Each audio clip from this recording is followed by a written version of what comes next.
आप हैं ब्रह्मा देवी, हाल ही में फर्स्ट ग्रेड स्कूल व्याख्याता में इनका चयन हुआ है। कौन सी रैंक है?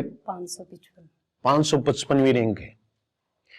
और जैसा कि आप देख रहे हैं कि बहुत स्ट्रगल किया है।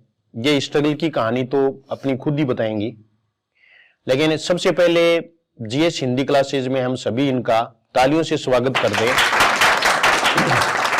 और ऐसी सफलता भगवान सबको दे, लेकिन ऐसी परिस्थितियां नहीं दे।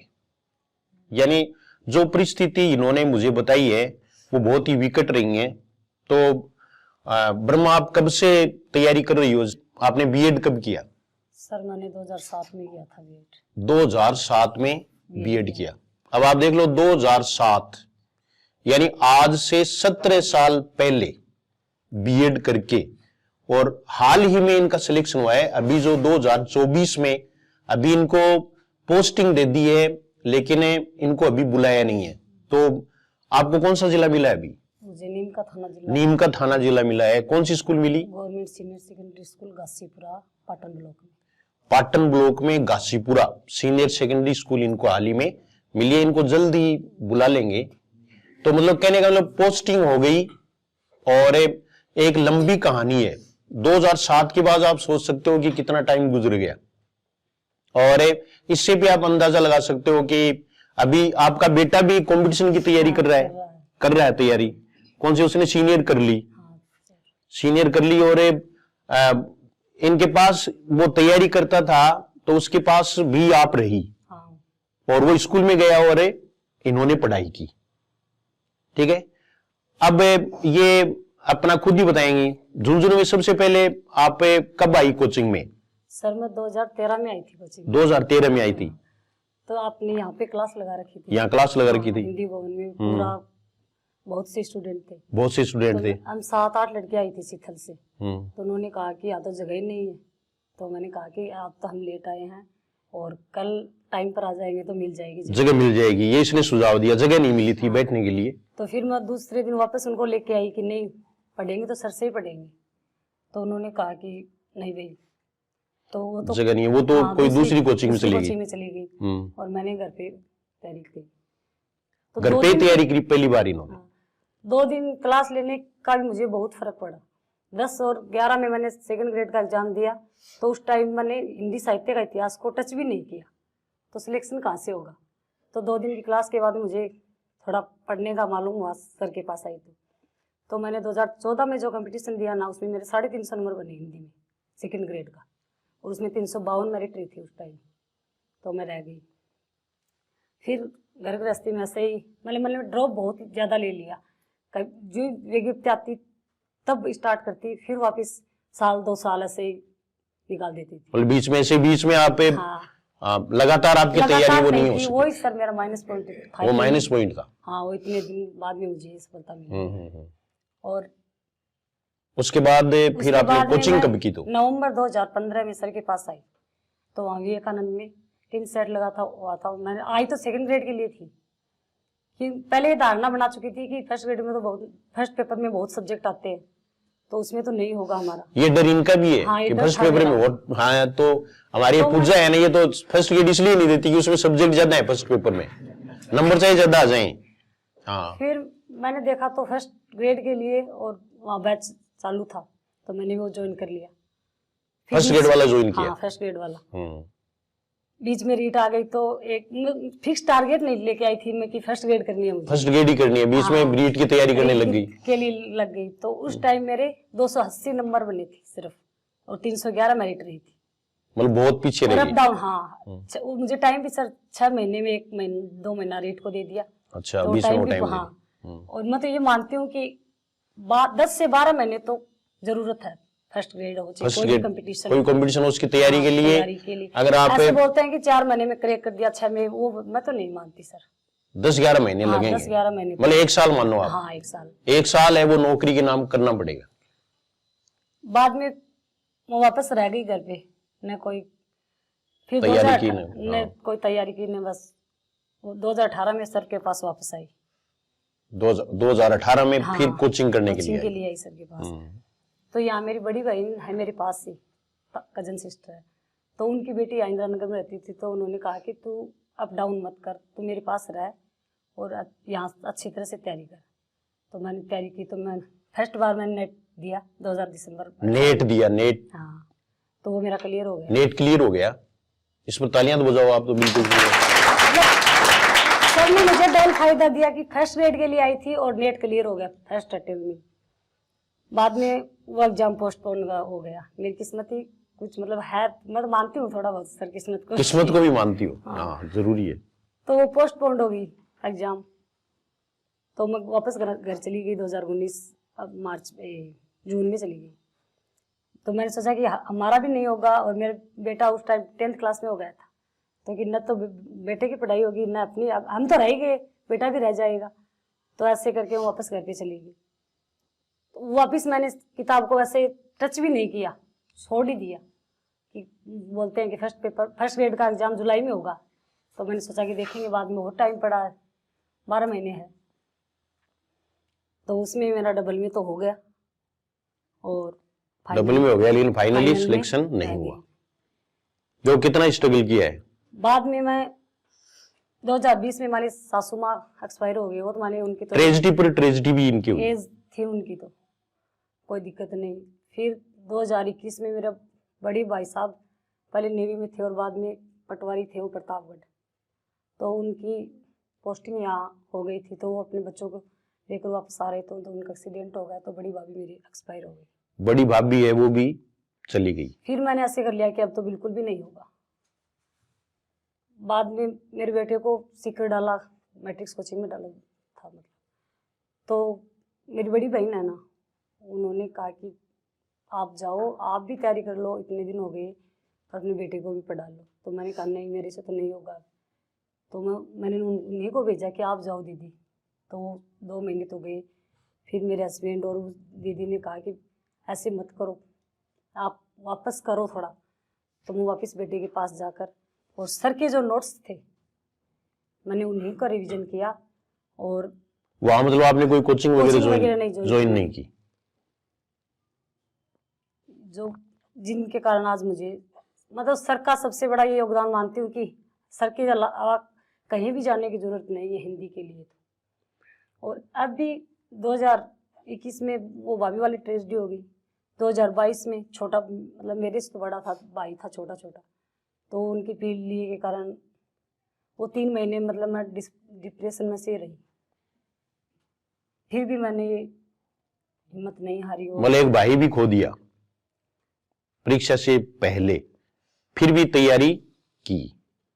और यदि सर मेरी सही स्थिति होती तो मैं आज तीनों में सिलेक्शन लेकर रहती, क्योंकि मेरा सेकंड ग्रेड में अब की बार आपसे पहले का पढ़ा हुआ था, उसी के आधार पर मतलब एक दिन भी मैंने किताब को या कोई यूट्यूब पर कुछ भी नहीं देखा, और फिर भी मेरा सेकंड ग्रेड में भी डबल में हो गया अब की बार। सेकंड ग्रेड में डबल में सिर्फ 2 नंबर से रही थी। हाँ, तो मैं तो ये कहूँ कि हिंदी साहित्य, और सर जो ट्रिक बताते हैं, हिंदी साहित्य का इतिहास है वो तो उसकी तो कोई सीमा है नहीं। तो जब सर बताते हैं उसी के अकॉर्डिंग पढ़ो, न तो कोई गाइड की ज़रूरत है और न किसी अलग कोचिंग इंस्टीट्यूट में जाने की ज़रूरत है। सर पढ़ाते हैं, मैं तो ये मानती हूँ कि उसके अलावा कुछ भी नहीं आता। मेरे पास लड़कियाँ थी वहाँ पे, दीदी आप किसकी तैयारी कर रहे हो? तो मैंने कहा कि मैं तो फर्स्ट ग्रेड की तैयारी कर रही हूँ। किस सब्जेक्ट से? मैंने कहा हिंदी से। आप कौन से नोट्स कोचिंग? मैंने कहा कोचिंग तो नहीं ले रखी।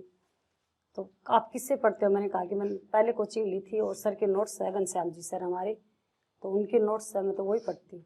तो उन्होंने कहा कि आप, मैंने कहा कि हमारे सर भी आजकल तो ऑनलाइन हो गए हैं तो उन्होंने कहा कि आप सर की लिंक भेजो। और मेरी बहन भी सेकंड ग्रेड का कोर्स भी लिया, और मैंने सर जो टेस्ट सीरीज चलाई थी ना वो जरूर ली थी। टेस्ट सीरीज से फायदा हुआ? उसका फायदा हुआ। टेस्ट सीरीज में एक प्रकार से पूरा रिवीजन का भी पता चल जाता है, और सर के पास भी जो हमें नोट्स में पढ़ाते हैं, क्लास में पढ़ाते हैं, वो छूट जाता है ना, तो सर उसको कवर करके पूरा बता देते हैं, तो उसका बहुत ही फायदा होता है। मतलब कोर्स के साथ साथ में टेस्ट सीरीज है वो भी ज्वाइन की थी, जरूरी है, ज्वाइन की थी, उससे सिलेक्शन हुआ। अब ब्रह्मा, ये कुछ हमारे स्टूडेंट्स हैं, एक तो एक्समैन है, और मैं सर का ही तहे दिल से शुक्रिया अदा करना चाहती हूँ। वो आपकी मेहनत भी है, आज मुझे सफलता मिली है। मेहनत भी है, और इतना स्ट्रगल करके कोई बने तो ये बिल्कुल अनुकरणीय है, प्रेरणास्पद है।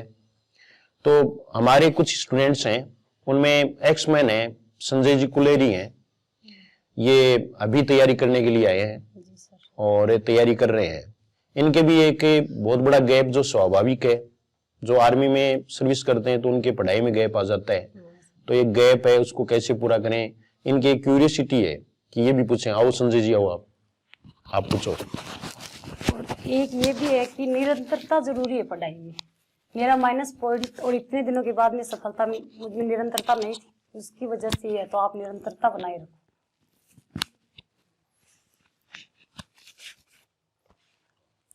नमस्कार जी। हाँ नमस्ते। मैं संजय कुलेरी, एक्स सर्विसमैन।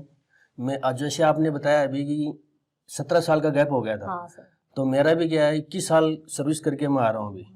तो मैं जैसे आप बताया कि सर से लिया क्लास, उसके अलावा भी आपने क्या नोट्स या कोई कोचिंग की? नहीं, मैंने ना तो कोचिंग की, न मैंने कोई गाइड खरीदी, न कोई नोट्स। सर के नोट्स है वो आज भी मेरे पास है। अच्छा, वो आगे असिस्टेंट प्रोफेसर में काम में आएंगे। तो आपका स्टार्टिंग से क्या, जैसे आपने पहले सर के पास कोचिंग लिया, हाँ। उस हिसाब से क्या थोड़ी थी पढ़ने की, किस हिसाब से आपने फोकस बनाया, क्या टिप्स थे जिससे क्या है कि आपने अपनी इतनी ट्रेजेडी होने के बाद भी आपने ये सफलता प्राप्त की? सर जो पढ़ाते थे ना, तो क्लास में जितना पढ़ाते हैं तो उस पे मतलब पूरा सर पे फोकस करो। अच्छा, कि हाँ सर क्या पढ़ा रहे हैं, कि हम इधर उधर थोड़ा ध्यान डाइवर्ट कर लेते हैं ना, तो वो ऊपर से चला जाता है। और सर के पढ़ाने के बाद उसी का रिवीजन घर पे करो। अच्छा, जैसे सर ने जो नोट्स लिखा है उसको एकदम तैयारी करना है, उसको बार बार पढ़ना है? हाँ, उसको बार बार पढ़ना है। अच्छा, और सर जो ये तो है नहीं, सर बताते हैं, सर वैसे साथ में ये बताते हैं कि ये ज्यादा इम्पोर्टेंट है, तो उस पर और ज्यादा थोड़ा ध्यान। अच्छा, जो अलग एक्स्ट्रा बताते हैं उसको हाँ, अलग फोकस रखना है। हाँ उसको भी रखना। अच्छा, तो आपने तो कर लिया। अभी मैं भी यही पूछना चाह रहा था कि सर ने बताया था कि क्लास में अभी एक अपने आने वाले हैं जो फर्स्ट में अभी सिलेक्शन हुआ है, तो उसके बारे में मैंने भी आपकी तरह गैप हुआ है काफ़ी, तो मतलब सर से लेके उसके बाद कोई गाइड या कोई एक्स्ट्रा नोट्स कुछ प्राप्त किए जिससे जरूरत आपने? नहीं है, कुछ भी नहीं कुछ भी है, नहीं। जो सर पढ़ाते हैं सर पढ़ाते हैं उसी का बार बार रिवीजन करो, उससे बाहर मैं तो मानती हूँ कि कुछ नहीं आता। अच्छा, तो चलो हमारा फोकस यही है भी कि मेरी भी ऐसे मेरे सर्विस पास तो इतने दिन हो गए कोई गाइड भी नहीं है हिंदी के लिए। मतलब आपका पूरा सर के सीरियस पास आने से पहले एक गाइड ली थी, वो फटी पुरानी पड़ी है, और सर के पास आने के बाद में मैंने कोई गाइड नहीं देखी। अच्छा, मतलब पूरा शरीर आपको सर के पास कि हाँ, सर जो सर पढ़ाएंगे उसके हम उसके हिसाब से चलेंगे तो क्या है सिलेक्शन अपना श्योर है। मैंने तो हमें करना पड़ेगा। हाँ, ये हम ऐसे कर लेते हैं, वो गाइड ले ली, वो गाइड ले ली, उसमें कोई फायदा नहीं है, कि हमारा ध्यान भी डिस्टर्ब होता है कि ये पढ़े। और सर जो बताते हैं ना वो सही कंटेंट देते हैं। और सर हमें ये भी बताते थे क्लास में कि मैं उतना ही पढ़ाता हूँ जितना परीक्षा में आता है, और ये बात सही है सर। हाँ, ये तो बोलते हैं हमारे को सही है। कुछ मतलब आप अपनी संतुष्टि के लिए पूछ लेते हैं कि सर ये बहुत है क्या, बहुत है क्या, तो सर ऐसे बोलते थे कि मैं तो उतना जानता हूँ जितना एग्जाम में आता है। तो हमें 2-3 चीजें ऐसे बताओ जिससे क्या है हमारा भी मंत्र आप वाला काम है कि हम भी अपने जो फोकस है उसके अंदर सिलेक्शन हो या हम भी क्या है सक्सेस हो उसके अंदर। देखो, एक तो ये सर आदिकाल के बारे में बताते थे कि आदिकाल को बीजोपन काल किसने कहा। अच्छा, तो ऐसे तो बहुत है। हाँ जी। तो सर ऐसे बताते कि हमारे गांव में एक महावीर था, तो उसने बीज बोए।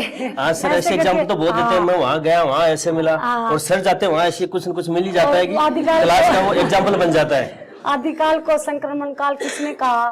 तो सर ऐसे हरिश्चंद्र था, उसके संक्रमण हो गया, तो संक्रमण होने के लिए उसको कुछ खिलाना, टेबलेट वगैरह खिलानी पड़ेगी। हाँ जी। तो राम खिलावन पांडे और हरिश्चंद्र उन्होंने संक्रमण काल का मतलब ऐसे ट्रिक बनाकर बताते थे। तो वो सर बताते हैं तो फिर हमारा भी हौसला होता है कि हाँ हम भी बना सकते हैं, और वो जल्दी भी याद होता है। उस हिसाब से बताने से क्या, एग्जाम्पल देने से क्या है हमें थोड़ा जल्दी दिमाग में बैठता है वो चीजें। चलो, थैंक यू, ग्रेट, और कॉन्ग्रेचुलेशन आपको, और उससे अच्छी प्रोग्रेस करो। Thank you.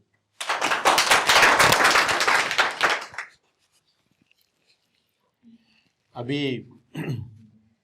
एक जैसे कमेंट्स भी करते हैं कि आप लड़कों को तो बुलाती ही नहीं। तो मैंने सबसे पहले हमारे सबसे सीनियर जो कैंडिडेट हैं उनसे वार्तालाप करवाई। अभी सोनम है, वो भी कुछ पूछना चाहती हैं, तो सोनम आ जाओ। मैं आपसे ये पूछना चाहती हूँ कि जैसे हिंदी विषय बहुत विस्तृत है, तो इसको कैसे डिवाइड करके पढ़े? ये जो सर बताते हैं ना, उसी के आधार पर मतलब छायावाद है। हाँ। तो उसमें 4 प्रसिद्ध जो कवि है, तो उनकी तो पूरी मतलब रचना पूरी पढ़ो। हाँ। और अन्य है ना, उनके जो सर बताते हैं ना, हाँ, हाँ। वो पढ़ो। और जैसे ये फर्स्ट पेपर पे बहुत हो जाए, ज्योग्राफी, हिस्ट्री वगैरह इतने सारे सब्जेक्ट हो जाते हैं, तो उनको कैसे कैसे करके क्या पढ़े? उनको ये पढ़ो, एक तो टेक्स्ट बुक पढ़ो। हाँ। मैंने 6 से लेकर 10 तक पढ़ी थी सर, देखो रियल बता रही हूँ। और 12 तक कहो तो 12 तक पढ़ लो। हाँ। और यदि आपको कोई सब्जेक्ट बिल्कुल भी नहीं आ रहा है, हाँ। तो सर मैंने तो ये किया है कि मैंने तो उसको छोड़ ही दिया। अच्छा। हिस्ट्री है हाँ। और मैनेजमेंट है, सर पढ़ाते हैं ना मैनेजमेंट भी, उससे बाहर कुछ भी नहीं आता। सर वहाँ वो अम्बेडकर भवन था क्या सर, उस टाइम में वहाँ क्लास लगाते थे। हाँ। तो उसमें जो मैनेजमेंट, उस टाइम में मैनेजमेंट में मैंने पूरा कवर कर लिया था, लेकिन और मतलब साइड में हो रह गया। अच्छा। तो जो आपको नहीं आ रहा है ना, कोई सब्जेक्ट है कि उसमें नहीं, तो उसमें टाइम देने की कोई मैं तो जरूरत नहीं समझती। जैसे इंग्लिश नहीं आ रही, लेकिन सर हमें अब पढ़ा रहे तो ऐसे इंग्लिश लग को रहा है तो कि हमें आ जरूर- हाँ, जाएगा। इंग्लिश की तो जरूरत है, हाँ। क्योंकि इसमें तो एक्टिव पैसिव है, डायरेक्ट इनडायरेक्ट है, वो तो हमारे पढ़े हुए हैं, तो वो उनको देखोगे ना तो वो क्वेश्चन तो सही भी हो जाते हैं। नहीं मैम, हमें पहले ऐसे लगता था इंग्लिश में कुछ नहीं आता, लेकिन अब सर से नहीं, पढ़ रहे हैं ना, तो ऐसे लग रहा है कि इंग्लिश को मत छोड़ना, मतलब ये है साइंस है, मैथ है, हाँ। इनको आप नहीं आते हैं ना, तो इनको इग्नोर कर सकते हो। लेकिन अच्छा, अब जैसे ये है कि हमारे रिश्तेदार है, वो मैं यहाँ पे तैयारी करने के लिए, तो वो मेरे को बोले कि तू रीट की तैयारी कर ले, फर्स्ट ग्रेड तेरे से नहीं होगा, तो क्या ऐसा है क्या? नहीं, कुछ? ऐसा कुछ नहीं है। यदि फर्स्ट आपने दृढ़ निश्चय कर लिया, हाँ। और सर का सानिध्य है, हाँ सर का तो है। फर्स्ट ग्रेड पक्का सिलेक्शन। अच्छा, मैं तो थैंक यू मानती मैम।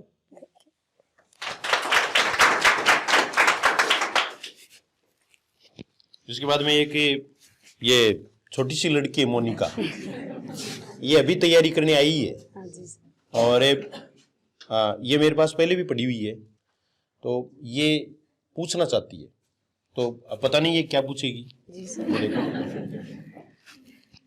जितना जवाब मुझे आता है सर मिलेगा। नमस्ते मैम, मैं आपसे ये पूछना चाहती हूँ कि आपने फर्स्ट पेपर की तैयारी किस प्रकार की? आपने कोई कोचिंग वगैरह ज्वाइन किया या फिर सेल्फ स्टडी नहीं, की? मैंने कोई कोचिंग ज्वाइन नहीं की, सेल्फ स्टडी की। और आप जो उचित लगे, या बुक भी पढ़ने और गाइड है ना, वो खुद की असर से, मतलब खुद देख कर ले लो कि कौन सी है। एक गाइड तो उसमें मतलब बार बार उसी का रिवीजन करो, ये नहीं है वो गाइड अच्छी है, वो गाइड अच्छी है, वो लेके आ गई। अच्छा, आपने एक गाइड ही हाँ, पढ़ी मैंने बस? तो एक ही गाइड पढ़ी। और आपने करंट मतलब कितना पढ़ा? करंट में मैंने क्यों वो न्यूज़पेपर पढ़ते हैं, तो वो भी थोड़ा बहुत देख लेते, और मतलब लास्ट में पढ़ती थी करंट जीके वगैरह कुछ लेते बार। आपने इस प्रकार, जैसे कि हम अब गांव से आते हैं ना, तो हमें जो लोग मिलते हैं वैसे पूछते हैं कि आप किसकी तैयारी कर रहे हो, तो हमें बोलते हैं कि टीचर बनना तो बहुत मुश्किल है, नहीं हो पाएगा ऐसे। नहीं, ऐसी कोई बात नहीं है, ये तो नहीं, कल ही मैं कहीं यहाँ मेडिकल स्टोर पे गई आप थी। ये सोचो कि हम इतने दिनों का संघर्ष करने के बाद में मुझे सफलता मिली है, तो आप तो फ्रेशर बच्चे हो, पढ़ाई के साथ आपका तो बने हुए हो, तो आपका यदि अच्छी तरह से मेहनत करोगे और सर के जो बताए हुए टिप्स पे चलोगे ना, तो पक्का सिलेक्शन। नहीं, हम जब फर्स्ट दिन में यहाँ कोचिंग दूसरों में आई की थी, तो सुनने मुझे वाली ऐसे लगा कि मैं तो बहुत छोटी सी हूँ, यहाँ तो बहुत सालों से तैयारी कर रही हूँ, उनका नहीं हुआ तो मेरा कैसे होगा? ये धारणा बिल्कुल भी मत बनाओ, क्यों हमारी परिस्थितियां कैसे कैसे उत्पन्न होती है। और हमने तो ड्रॉप सा ले रखा था, 2 साल 3 साल ऐसे ड्रॉप ले रखा था, वो माइनस पॉइंट की वजह से इतनी लंबी दिनों के बाद में हमें सफलता मिली। ठीक है, थैंक यू मैम।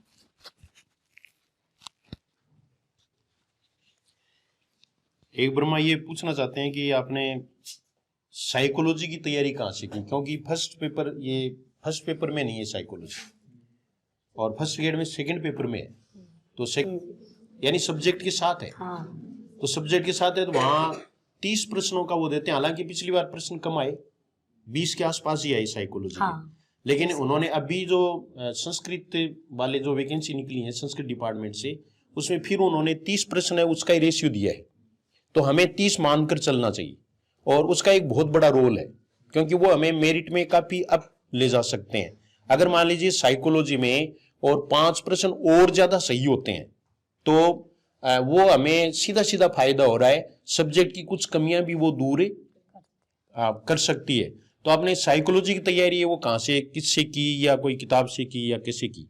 मैंने साइको की 2016 में अशोक जी सर से क्लास ली थी। अशोक पारिक सर से आपने क्लास ली थी। हाँ, तो उससे मतलब सारे आपके जो फंडामेंटल जो चीजें हैं वो सारी क्लियर हो गई, हाँ सर। तो उसमें आपको पूरा समझ में आ गया। हाँ।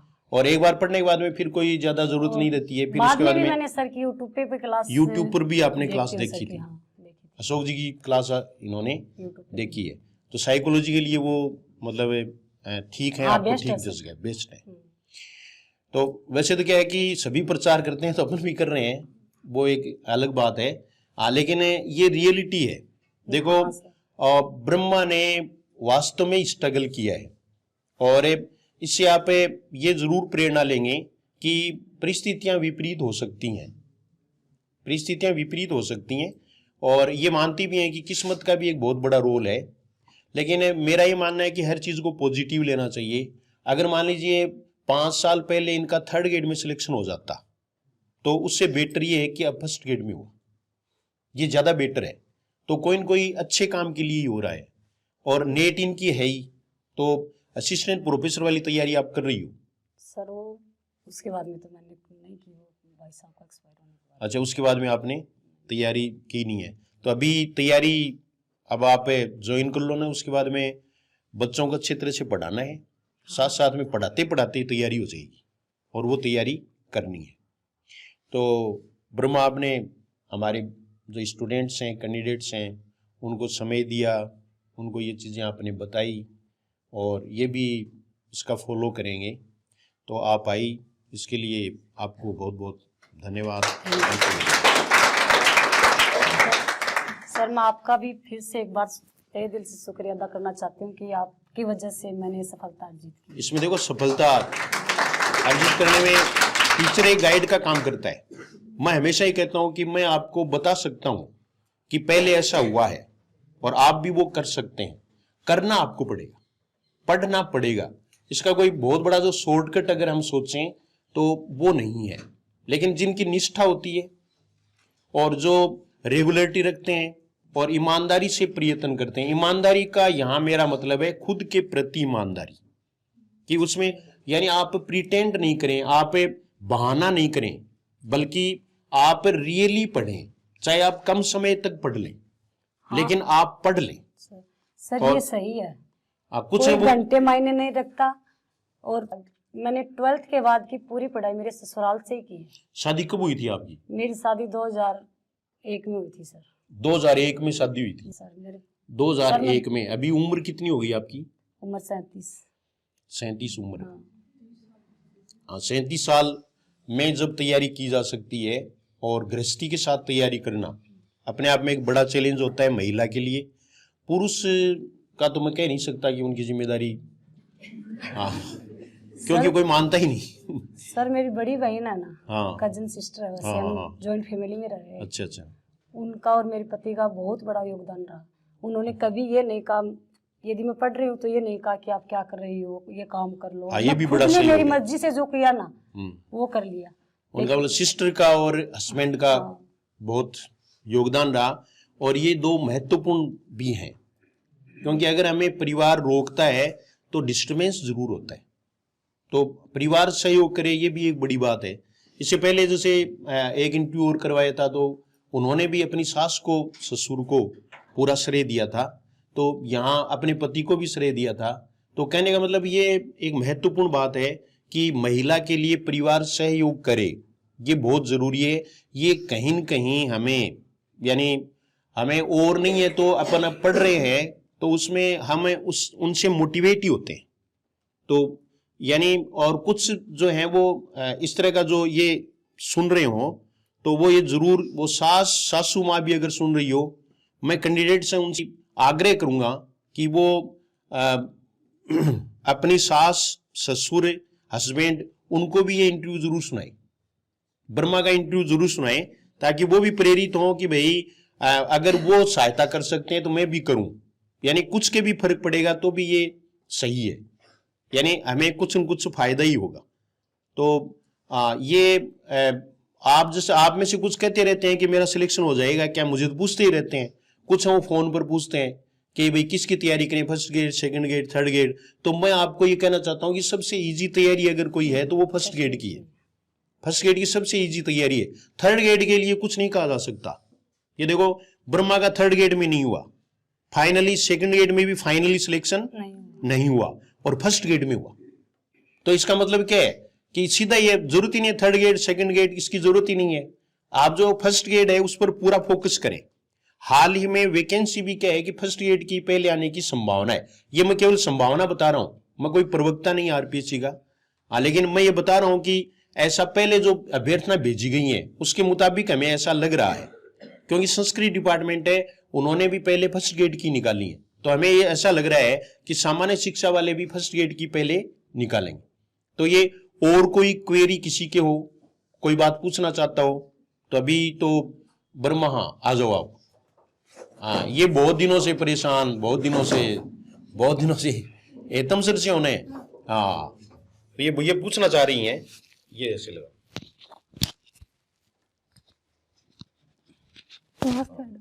जो स्थिति आपकी वही मेरी है। ये तो आपने 2007 में कर लिया, मैंने 2008 में किया। जो ट्रेजेडी हुई वही मेरे साथ भगवान ने वो मेरे साथ की है। तो मैं तो ये कहती हूँ कि परमात्मा ऐसी ट्रेजेडी तो किसी को ना दे, और इन परिस्थितियों से लड़ते हुए मेरी तरह आगे निकल जाना है। बस मैं तो ये पूछना चाहती हूँ कि आपने इतना छोड़ के इतनी ट्रेजेडी होने के आपका मनोबल नहीं टूटा क्या? मेरा मनोबल बहुत गिरा, लेकिन मैं बता रही हूँ, मेरी बहन थी और मेरे पति ने कहा कि आप यहाँ तक पहुँच मत, एक दो नंबर से रह के कि आप यहाँ तक पहुँच गई हो, अब मत छोड़ो। तो उनकी वजह से मैंने थोड़ा हौसला रखा, और फिर सर के पास आने के बाद में भी मैंने सर के नोट्स, मतलब सर के पढ़ाने का तरीका है, उसके आधार पर मैंने बहुत कुछ हासिल करके सब्जेक्ट में तो आपने ये पढ़ा? हाँ, सब्जेक्ट में मैंने सर का पढ़ा। फर्स्ट उसके अलावा पेपर बता के रही हूँ लिए कि मेरे वो पास तो गाइड भी नहीं है कोई। फर्स्ट पेपर के लिए कोचिंग वगैरह नहीं, मैंने कोई कोचिंग नहीं ली। Self study? हाँ, वो 6 से लेकर 10 तक ही पढ़ा? मैंने तो 10th तक ही पढ़ा, लेकिन 12th तक बेटर है। मतलब तो भी पहले तो आई थी 5-7 दिन, और सर उस टाइम में मैं भी मेरे पारिवारिक पारिवारिक परिस्थिति के कारण नहीं आ पाई। अच्छा, नहीं आ पाई। हाँ, तो देखो परिस्थितियां हैं वो तो आती रहती हैं, उस पर हमारा कोई नियंत्रण भी नहीं है, वो आएंगी तो आएंगी, बस हमारा नियंत्रण खुद पर होना चाहिए। सर मैंने तो ना, मेरे हस्बैंड ने वो बुक 2008 में मैंने आपका वो लिया था ऑनलाइन ऐप। अच्छा, हाँ, उसमें मेरा हुआ नहीं, तो मैंने सोचा कि अब होगा भी नहीं मेरा कभी। सारी बुक वो थी वो घर वाले को दे दी, कट्टावर की दे दिया सारा, दे दिया। फिर से मैंने तो अब फिर से स्टार्ट किया कि बच्चों को, हाँ बच्चों को बोलते हैं तेरी मम्मी को था ना ऐसी तैयारी नहीं करी, उसको दूर जाना पड़ेगा, फिर इसलिए नहीं कर रही है। बोले नहीं करनी होती तो हो भी जाता इनका। नहीं सर, मैंने भी खुद को ऐसे भी नहीं किया, आइसोलेट ही कर लिया। थोड़ा बहुत घर का काम भी करवाती थी दीदी को। अच्छा। सास ससुर तो एज थे उनकी, तो वो तो मतलब उनकी तो खुद की सेवा करनी पड़ती थी। और लेकिन बहन की मैंने ये सेवा नहीं, का ही मेवा मिला है। हाँ, ये नहीं है कि भाई सारा काम बहन ही करे। मैं थोड़ा बहुत, नहीं दीदी 1-2 घंटे में क्या फर्क पड़ता है, फ्रेश हो जाएंगे तो थोड़ा बहुत काम भी थोड़ा बहुत साथ में काम भी किया, हो जाएगा सिलेक्शन, तू चिंता मत कर। यदि आपने ऐसे वो चिंता करती रहे बस, तू मेरा चिंता तो करने में चिंता बड़ा निश्चय ज्यादा बना लिया कि हमें लगना है तो जरूर मिलेगी सर सफलता। यदि पढ़ना तो पड़ेगा सर, बोल रहे हैं वैसे सब पढ़ना पड़ेगा। मत वो बिंदु दीदी वो बता रही थी ना, वो ढीठ हो गई, वो लोगों को देख के मैं भी अब ढीठ हो बन रही हूँ। और सब परिवार वाले वो तो सभी के ऐसे बोलते, मुझे कैसे बोलते कि अब तेरा बेटा लगेगा तो क्या लगेगी। परिवार वाले मुझे भी बोलते हैं, लेकिन मेरे घर वालों का मुझ पर पूरा भरोसा था कि नहीं तो एक दिन पक्की लगेगी। ना घर से निकलती हूँ तो वैसे ही बोलते हैं कि अब तेरा क्या होगा, घर का काम है, बच्चों का काम है, अब नहीं हो कैसे होगा। बस ऐसे वो ढीठ बन रही हूँ मैं तो। नहीं, वो ऐसे भी सोचते हैं भाई पढ़ने जा रही है या पढ़ाने जा रही है। हाँ वही हो रहा है। एक लड़की कह रही थी कि मुझे तो ये कह रहे हैं कि भाई कौन सी स्कूल में, कौन सी कॉलेज में पढ़ाती हो। हाँ, तो ये तो ऐसे ही होता रहता है। सोनम को भी कह रही है, समाज में कह रहे हैं क्या? हाँ, कि पढ़ने जा रही हो या पढ़ाने जा रही हो, तो उनका तो वो कहते रहेंगे आप तैयारी करते रहो, एक दिन मंजिल जरूर मिलेगी, और लगने के बाद में आपको मंजिल मिलेगी, ऐसी कोई बात नहीं है। थैंक यू सर, आपको हाँ, तैयारी याद रखूंगी। तैयारी करते रहो, तैयारी करना मस्ट है, पढ़ना जरूरी है। बस मुख्य जो बात है ना वो पढ़ना है। पढ़ना है सर। तो पढ़ोगे तो आप निश्चित रूप से सफलता प्राप्त कर सकते हो। विषम परिस्थितियों में भी हम पढ़कर मंजिल हासिल कर सकते हैं। और प्रेरणा की बात तो ये है कि कुछ ये भी कहते हैं कि भाई इंटरव्यू करवाते रहते हो, तो इंटरव्यू के लिए ये है कि मैं तो ये सोचता हूं कि जैसे विषम परिस्थितियों वाले जो कैंडिडेट्स हैं उनका सिलेक्शन हो और वो तैयारी में लगे रहें और इससे प्रेरित हों, यही मेरा उद्देश्य है। मेरा उद्देश्य व्यावसायिक है तो जरूर, लेकिन पूर्णतः नहीं है। यानी ज्यादा मैं ये है कि मैं यही सोचता हूं कि ऐसे जो कैंडिडेट जिनके गैप आ गया है, कोई विषम परिस्थिति है, बार बार असफलता मिली, लेकिन इसके बावजूद उन्होंने सफलता प्राप्त की, तो उन कैंडिडेट्स में से ही ब्रह्मा देवी हैं। और इन्होंने अपना बहुत ही अमूल्य समय दिया, इतनी दूर से चलकर आई, आपको बताने के लिए आई, और ये सारा टाइम दिया। तो हम सभी मिलकर इनके उज्जवल भविष्य की कामना करते हैं, भविष्य में भी ये और अपने कर्तव्य का पूरी तरह से ईमानदारी से निर्वहन करें, बच्चों को पढ़ाएं और खुद भी पढ़कर के असिस्टेंट प्रोफेसर बने। तो ब्रह्मा देवी बहुत बहुत धन्यवाद। Thank you very much.